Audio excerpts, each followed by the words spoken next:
Going on, guys? Warm Swarm coming at you guys today with the last aftermath of the year. I did a full season. Couldn't believe it. Did games 1 through 17, 16 games. I did them all, man. This is the last aftermath of the year, and then I'll be focusing on some college football coming up. Like drafts and stuff like that, you know what I mean? Talking about the draft, talking about the Lions. I'm gonna do probably a 32 team mock as well, but I will definitely focus on the Detroit Lions. That's my first and foremost goal right there. Is just to see where we're at, and just to focus on some players and individuals who I like and who I think they should pick up, and just do a lot of mock drafts. I'm just gonna try and get the mocks done. Because I really enjoy doing stuff like that, man. But we're gonna go with the aftermath today, guys. It's the last one. A little emotional about it. It's kind of cool. I feel really good that I went through this whole thing because I'm kind of new to this game, guys, and I've been doing this for about 10 months, I think now, and I'm having a blast doing this, man. And yeah, it's just cool. I really like doing this, and this is the last aftermath, and I'm feeling a little emotional about it, just a bit, just a tiny bit, man. But you know, the Vikings came to town. Ended up being a really good football game. We lost, okay, 37-35 loss. Really entertaining game. If you like points scored, there it is, baby. That's your game to see. Vikings ended up going 7-9, third in our division, missed the playoffs. We ended up 5-11, fourth in our division. Obviously missed the playoffs too. Vikings ended up with the 14th pick overall in the draft. We ended up with the 7th. Kind of stuck around. I thought maybe we'd get to 6. But just things didn't work out that way. No big deal. You know what I mean? I kind of figured we'd drop to about 6 or 7, so I kind of predicted that right. But this is the aftermath, guys. You guys know how I like to do it. I like to talk about the game, and I like to talk about the numbers as we go along with the quarterbacks and the running backs, blah, blah, blah, and all that stuff. And just talk about the game and a little bit about the box score. But hey, this was a good game. Like I said, this was very entertaining, man. Kirk Cousins went 28 for 40, 70% completion percentage, 405 yards, 3 touchdowns, no interceptions, got sacked 3 times. He was awesome. He put on a show. Not too hard to do that against our defense, though, but I'm not taking anything away from Kirk Cousins. He did what he did. He came in here and he just completely abused that defense. He looked great doing it, too. And then Stafford had a great game, too. Apparently, he was all emotional before the game. There's a lot of hearsay. There's a lot of where's he going to be next year. I guess he addressed his teammates before the game, and it was a heartfelt message to his guys. So speculation is running wild right now in Lion Land. That is he going to be back? He's never really done that. He's not an emotional guy. He's not really, man. He kind of goes through the motions. Doesn't mean he's a bad football player or a bad leader. That's just the way he is, man. He doesn't wear his heart on his sleeve. You know what I mean? Some guys do, some guys don't. And I guess he addressed the team, addressed the whole locker room before the game, and it was a pretty heartfelt message, man, that he wanted to go out there and win, man, because I don't think he knows what's going to be happening this year. I think for the first time in 12, 13 years, nobody knows what's going on with him. And I think the first time he doesn't know. Because this new regime, Sheila, man, she's not leaving it up to anybody else. She's not even giving it, she's leaving it up to the GM and the head coach on what they want to do with Stafford. And he's never gotten that before. He's always gotten, you're back, always, don't worry about it. We're not getting rid of you. It's not like that this year. It's not like that. So there's a lot of ifs, a lot of whats, a lot of ands, a lot of who's. We don't know. We don't really know. But Stafford went 20 for 31, 65% completion percentage, 293 yards, 3 touchdowns, and a pick. Got sacked once. He was great too. He had a great game. So he's going to go out. He went out in style. I didn't want him to play, man, but the kid gutted it out, man. The kid gutted it out and just went nuts. Had a great game. Almost 300 yards passing. So, and just a really good game. He did have a pick, though. But on to the running backs, guys. Alexander Madison for them with 21 for 95, 1 touchdown, 4.5 clip. YPC had a 20 long. Mike Boone had 5 carries for 29 yards, 5.8 yards per carry, 19 long. Kirk Cousins had 5 carries for 1 yard and a touchdown. It was like it was a short, quick plunge in the end zone at a .2 YPC and a 4 long. They rushed for 125 yards. They weren't insanely great on the ground, but Madison was nice. 95 yards and a touchdown. You can't ask for anything else, and 4.5 yards per carry is really nice. Lions can't stop nobody, so I expected him to have a decent day. I think he even caught one through the air too. We'll get that in a bit. Then Adrian Peterson had 7 catches for 63 yards and a touchdown on a 9 YPC, 38 long on a really nice 38 on a 38-yarder. DeAndre Swift had 12 carries for 54 yards and a touchdown as well. 4.5 YPC on a 13 long. Stafford had 2 carries for 9 yards, 4.5 on a 5 long, and then Sanu had a jet sweep going on 1 carry for 3 yards and 3 average and then 3 long. They rushed for 129 yards as a unit. They were decent on the ground. They outrushed Minnesota, if that means anything to anybody, because they don't do it all year, right? They haven't done it really all year. They haven't really outrushed anybody. Haven't outplayed anybody. So, and their rushing attack's been abysmal. They ended up with the 30th overall rushing attack in the league.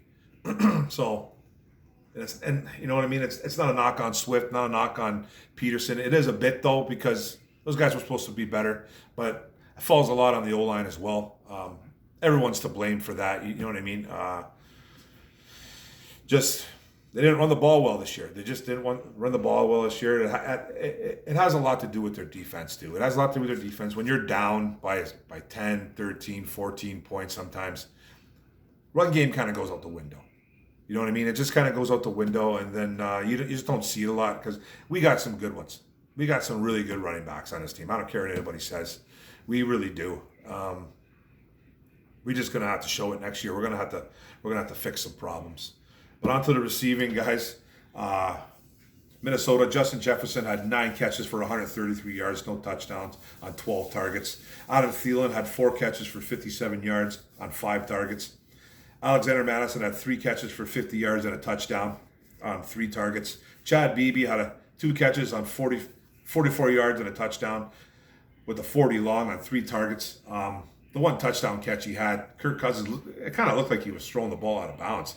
He was just kind of getting rid of it, threw it, and it was such a fitting end for this defense.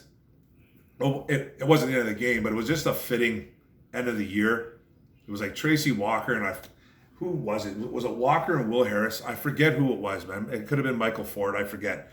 2 guys literally ran into each other trying to tackle Chad Beebe or trying to go for the ball. It was like a Three Stooges episode. It was literally like a Three Stooges episode, because that's what this defense really is. It's a comedy show. It was. If you want to sit there and have a good laugh on a Sunday, click on the Lions game and watch that defense. It's either you're going to laugh or you're going to puke everywhere. It just all depends on your type of humor, I guess. You know what I mean? So, and then C.J. Ham, he had 2 catches for 44 yards, fullback on 3 targets. Tyler Conklin, the young tight end, 3 catches for 40 yards as well on 6 targets. Kirk Cousins had a catch for 37 yards on a batted ball, caught it in the air, boom, boom, ran. Silly, ridiculous. Irv Smith had 2 catches for 30 yards on 3 targets. Amir Abdullah had 3 catches for 7 yards and a touchdown. He scored again. He scored 2 touchdowns all year, and those 2 touchdowns were against the Detroit Football Lions on 3 targets. So they absolutely gashed our defense. 405 yards total receiving. They went off. So it was a good day for Kirk Cousins and that receiving crew, whoever was behind those catches. Now on to the Detroit Lions. Marvin Jones, another guy, man. Another guy. Hats off to Marvin Jones. He's more than likely gone. He's not going to come back this year, 2021. He's testing free agency. I guess you can never say never, but we're kind of in cap hell. We don't have a lot of money. We're going to have to make a lot of money moves to even free up a lot of cap space. So I don't see where this money's going to come from. But he's definitely testing free agency. He said it himself. He loves this city, but I don't blame him. I wouldn't want to play here either. It kind of sucks because he's a really good football player. We have no wide receivers coming back, man. We got like 2 guys coming back. Quintez Cephas, who's a good rookie, but needs a lot of work, and Geronimo Allison, who opted out this year because of COVID. And I think he's back. He did sign a 1-year deal, but I think he's back for 1 year, 1 more year. I don't think his contract gets voided. I'm pretty sure I'm like 99.9% sure he's back. So we got 2 guys coming back, and those 2 guys are nothing special. I think Cephas is going to be nice in the future, but come on. But Marvin Jones had 8 catches for 180 yards and 2 touchdowns and 11 targets. He went off. He went off into the sunset, man. Both, you know what I mean? He had a great game. Made some money on that day. You know what I mean? Not that he really needed to prove anything, because he's a really good wide receiver. One of the best number 2 wide receivers in the NFL. I think he's the third best stat-wise in Lions history between Calvin Johnson and Herman Moore. So that's something. You know what I mean? That's really good. I never thought that would happen. I always thought Johnny Morton had better numbers, but obviously Marvin Jones went off. So 8 catches for 180 yards, 2 touchdowns, 11 targets. That's a baller day. And then Cephas the rookie out of Wisconsin, had 2 catches, 51 yards, and a nice touchdown on 3 targets. Hawkinson had a quiet day, 3 for 25 on 3 targets. DeAndre Swift had 3 catches for 16 yards on 3 targets. Mohamed Sanu had 2 catches for 13 yards on 6 targets. I kind of maybe want him back next year as a number 4 option, but we'll see what happens. Amendola had a catch for 6 yards, 2 targets. Say bye-bye to him too as well. Jesse James had a catch for 2 yards on 1 target. I don't see him getting much love either. So, you know, they had a good day receiving. Marvin Jones put him over the top there. They had a really solid day. If it wasn't for Marvin Jones, everything else would have been pretty mediocre. But MJ had a big day. He had a huge day for the Lions, man. Now on to the defense, guys. Harrison Smith had 9 tackles and a pass deflect and a pick. Anthony Harris had a safety for Minnesota, 8 tackles, 2 pass deflects. Troy Dye, the rookie, had four tackles and a pass deflect. Eric Wilson, man, the linebacker that I really, really liked a lot from Minnesota. 7 tackles, two tackles for loss. Jeff Gladney, the rookie, had 3 tackles and a pass deflect. I forget who caught a ball. It might have been DeAndre Swift that caught 1 ball, and he came in and he destroyed him on 1 play. It was a beautiful, beautiful tackle by Jeff Gladney. Todd Davis, another linebacker, had 3 tackles, tackle for loss, and a pass deflection. DJ Woodham, the rookie, had 3 tackles. Don Chesina, 2 tackles, probably a special team. Dylan Mabin, 2 tackles. Harrison Hand, 2 tackles. Hercules Matafa had a tackle, a sack, tackle for loss, and a quarterback hit. On that sack, I thought he killed Matthew Stafford, by the way, too, because he really laid it. Stafford kind of went down. As he was going down, Matafa came in and just crunched him. I thought he folded him like a lawn chair. So I was like, oh, man, he's not getting up. Stafford got up. He's just so tough. The guy's so tough, man. And be careful what you wish for, Lions fans, when he's gone, because it's not going to be pretty when Matthew leaves here. It's just not going to be pretty. Worst defense in the history of the NFL. I'm going to talk about that in a second. Andrew DePola had a tackle. Hardy Nickerson for them had a tackle. The veteran linebacker. Kadria Tankersley had a tackle. Ryan Connolly, the other linebacker, had a tackle for them. Shamar Stephen, a tackle. Eddie Yarbrough, tackle. And then Blake Lynch had a pass deflect. Their defense wasn't all that great. I'm going to tell you right now, both defenses played like pure garbage. But Minnesota had a sack, 4 tackles for loss, 7 pass deflects, and just 1 quarterback hit. They gave up 35 points, right? Like, there's not really much that happened here on both squads. I thought we had one of our best defensive stat-wise games in all year. We still got 37 dropped on us, but we actually were getting to the quarterback. We actually made some plays. We hit the quarterback. But we still got 37 dropped on us. But Tracy Walker, man, one of his best games I thought Walker had. He got beat a couple times, but nothing bad. He had 13 tackles, a sack, and a tackle for loss, and a 1 quarterback hit. And on that sack, a whole world saw how we get no love. It was a 4th down play. It was on our goal line. The Lions brought the house. Tracy Walker came shooting in through the middle, sacked Kirk Cousins on 4th down. And the referee could not wait to pull the flag out and throw roughing the passer, saying that he landed on top of Kirk Cousins. One of the weakest, worst calls I've ever seen in football, man. And I've seen a lot of them, man. But this guy, as Walker was tackling him, you could see the guy reaching in his pocket and throwing and picking up the flag before he even because he hit him straight on. They both went over, like you know when you hit a guy, you go like this. So he was going with the momentum, and then Walker, we could see Walker kind of he didn't put his weight on. I don't think he was putting his weight on him. He kind of was like lifting his body, and then he rolled off him. There's nothing he could have done. And this referee came up with this lame, piss poor excuse on how he put all his body weight on top of him. By the way, Tracy Walker is probably lighter than Kirk Cousins. Or they're both the same size. Tracy Walker is not a big dude for a safety. He's not big. He's 200 and something pounds. I'm not going to say that, but he's not huge. You know what I mean? So it's not like it was Jonathan Pennicini or Danny Shelton coming down on top of him, 300 pounds plus. It was a safety, okay? It was a safety. It was a clean hit. Everything about it. And then I'm sick of these referees. A lot of the NFL people noticed it too. There were guys on Twitter going off about it, laughing, going, "I can't believe that!" Like that was just awful. But I'm not here to cry about stuff like that. But it needs to be said. Something needs to be done about these referees. Man. Always the Lions getting the hose. It just seems like it's par for course, man. That's just the way it is. You know what I mean? We just can't have anything. It was a 4th down stop. Man. You know what I mean? They actually stopped them. It was just a terrible call. Even on the Marvin Jones touchdown catch, I should have brought that up when I was talking. He caught a ball. They ended up scoring that drive, but it took time off the clock. But he scored on a long throw and catch by Stafford in the end zone.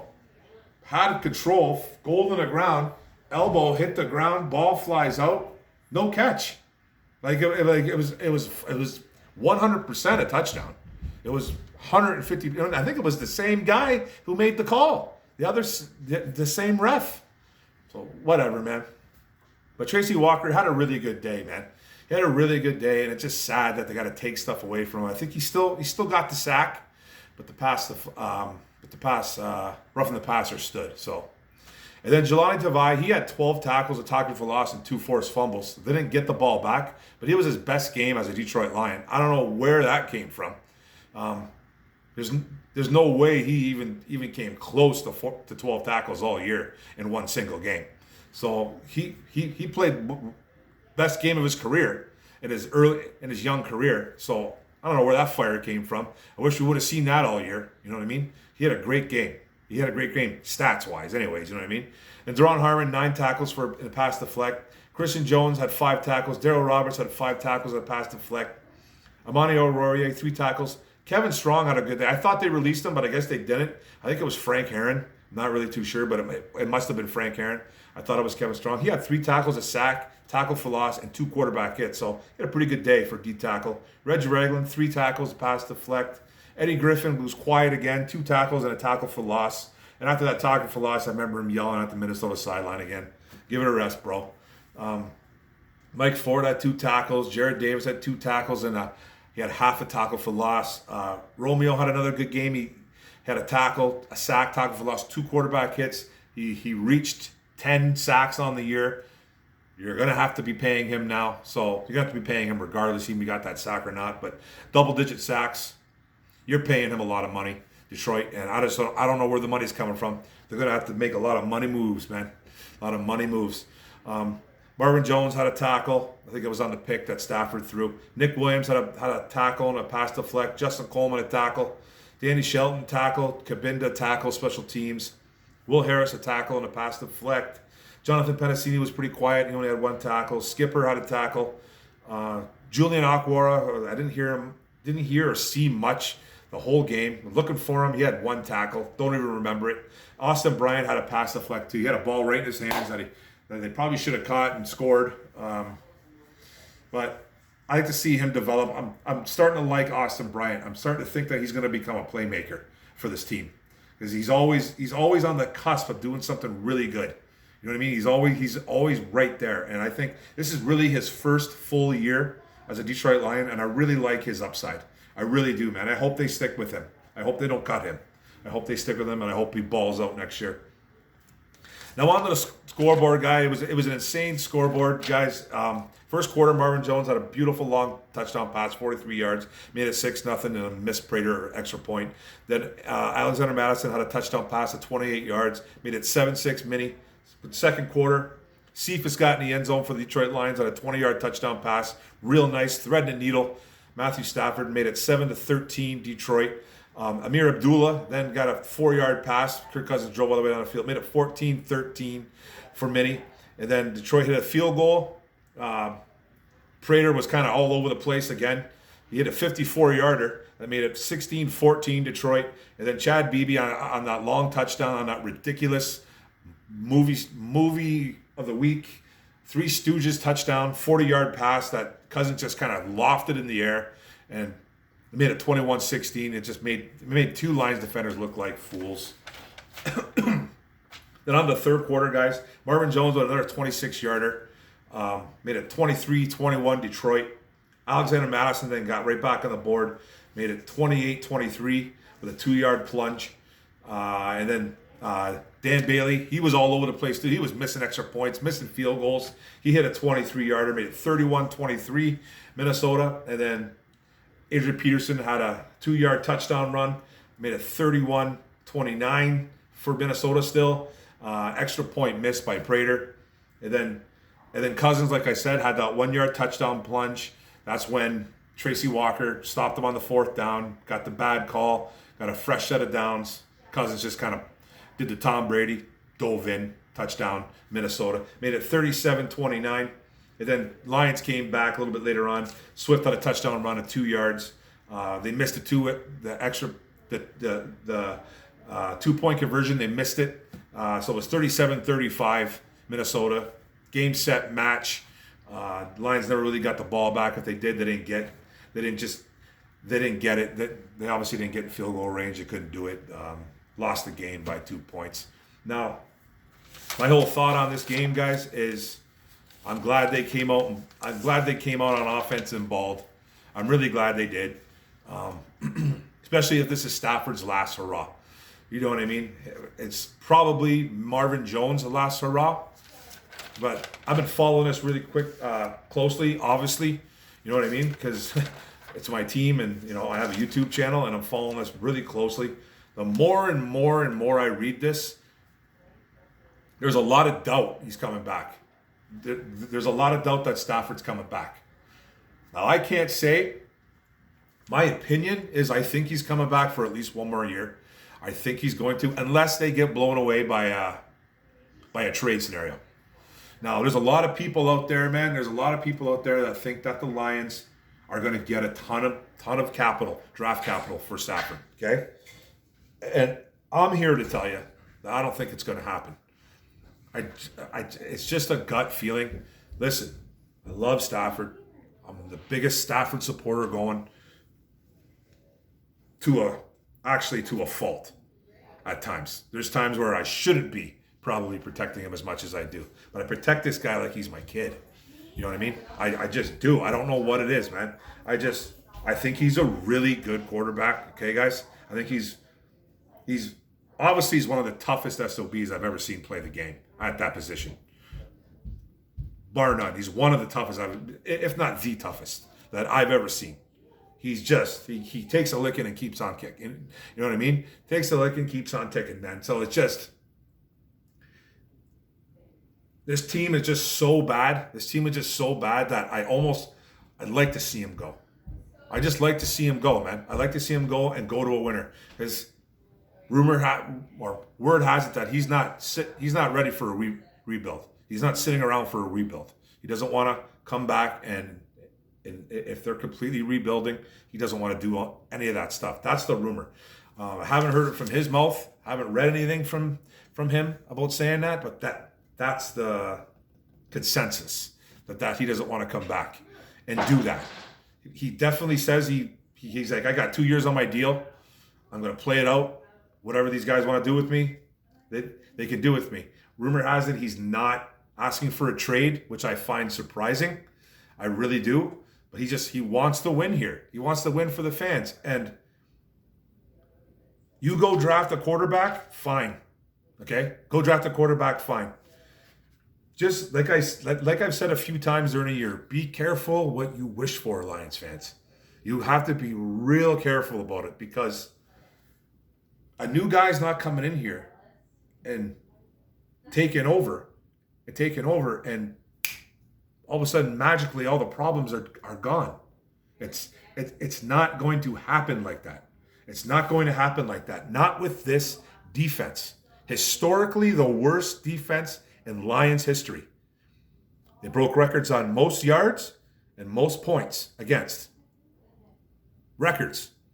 Patricia came in here and destroyed this defense. Now, go get that quarterback, okay? Go get that quarterback. Now, your next quarterback, our next quarterback, better be Patrick Mahomes, Peyton Manning, and Steve Young, all rolled into one. He better be, because if he's not, who are you guys pointing your fingers at? I want to know who you guys are really going to point your fingers at when they're still getting 40 plus dropped on them, and your quarterback is getting like 25 to 30 points. If that rookie can do that, and there's no guarantee because A, you're not getting Trevor Lawrence, and B, you're not getting Justin Fields, okay? And C, you might not be getting a Zach Wilson or a Trey Lance. I'm a Trey Lance guy. That's my number 2 off the board. That's my number 2 quarterback off the board. I want Micah Parsons, the linebacker out of Penn State. Sorry, I want him. I want him or Gregory Rousseau, the defensive end out of Miami. That's who I want right now. I could change, but I doubt it. I doubt I'm going to change. So if you're going to go quarterback, you better make sure that he's the guy. Because I can't wait to see who gets blamed next. Because Stafford gets all the blame. He gets all the blame. Nobody else gets the blame but him. People just want to ignore this defense. They just want to ignore it like it's not even a problem. It's like people are afraid to talk about it. And hey, man, I know Stafford's been here for 12 years. I get it. You know what I mean? I get he's been here you can't have change just to have change. Just because you see the shiny new toy in the parking lot, man. You know what I mean? He's not the problem here. He's not. But he's broken down. He's getting older. He's not ancient, but he's older. He is. But if you go quarterback, what are you going to do about this defense? You don't really have a lot of money in free agency. And you can't convince players to come here because we're garbage. You know what I mean? You can't just say, hey, man, come to Detroit. It's a beautiful place to be for football. It's you know what I mean? Great weather? No. You know what I mean?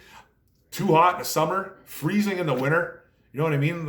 Bad football team. There's nothing really. There's some really nice places in Detroit to live. Don't get me wrong, man.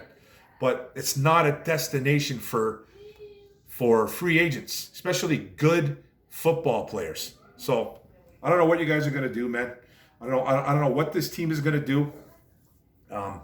It's gonna come down to it's gonna come down in the next couple of months. The GM search is on, the head coach search is on. So they got a lot of things going on right now. They got to find the GM, they got to find the head coach. But that's the video, guys. Like I said, everything was good, man. Really impressed with Stafford and Marvin Jones. Even some of the guys on defense balled out, did what they could. You know what I mean? Even though they got 37 dropped at them, stats-wise, they had a couple of guys that had some big days. But thanks, guys. Thanks for the video. The previews and the aftermaths are done.